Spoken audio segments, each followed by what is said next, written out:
Greetings, it's Maxo Diddly, and today I am going to be showing you how to do a length check using Kotlin. So let's get right into it. Firstly, we have got our user input variable. So we do val user input equals Jeffy. This tutorial won't be teaching you how to get user input, only how to validate it. And then we're going to do a println bracket length check user input comma 5. So by length check, what I mean is we're going to be checking if the length of a string is greater than a certain value or less than a certain value to determine if it's valid or not. And this little bit of code here is our length check function, so we're going to do fun, because writing functions is fun. No, I'm joking, it's just short for function. And then we do length check as the name. Then we do input colon string. So this first parameter is called input and it's a string type. And then we do len colon int. The second parameter is called len and it's an integer. And then we do a bracket here, colon boolean. This means we're going to return a true or false, true being valid, false being invalid. Then we do a curly bracket, and on the next line we do return input.length greater than len. So, what does this line of code do? So we're going to be returning this to wherever we call the function, which in this case is over here. Input.length is getting the length of the string. So let's say Jeff, J-E-F-F, is the input. This would become a 4 because it's 4 characters long. And we're basically checking if 4 then is greater than whatever len is.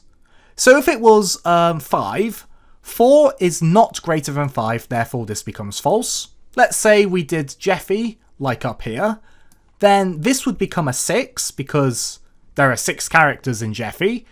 And then we're checking if 6 is greater than 5. 6 is greater than 5, so this is true, and then we return true to here.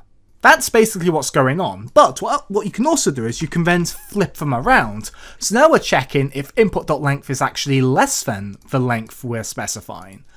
So if we were to do Jeffy, we're going to then be checking if 6 is less than 5, and it's not, so we return false.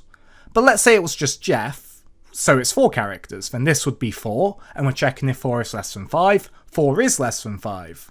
If we did Jeffy but with a Y, so it's J-E-F-F-Y, this would be false because 5 is not less than 5, it's equal to 5.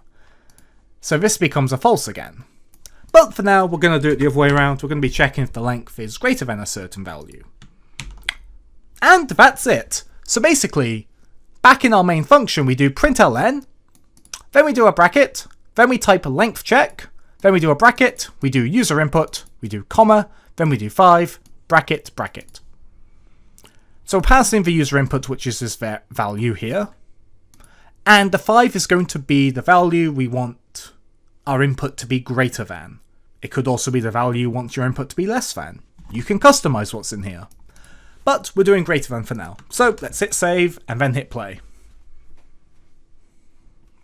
And it says true because Jeffy is 6 characters and that's greater than 5. So let's do Jeff and see what happens. And it's false because 4 is not greater than 5. Now let's do Jeffy with a Y and see what happens. And it's false again.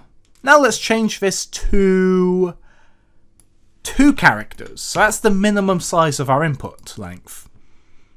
And it becomes a true because Jeffy is greater than 2. That's it for this tutorial. Be sure to leave a like and a comment if you enjoyed and subscribe for more Kotlin tutorials to help you get an A in your coursework or exam. Thanks for watching.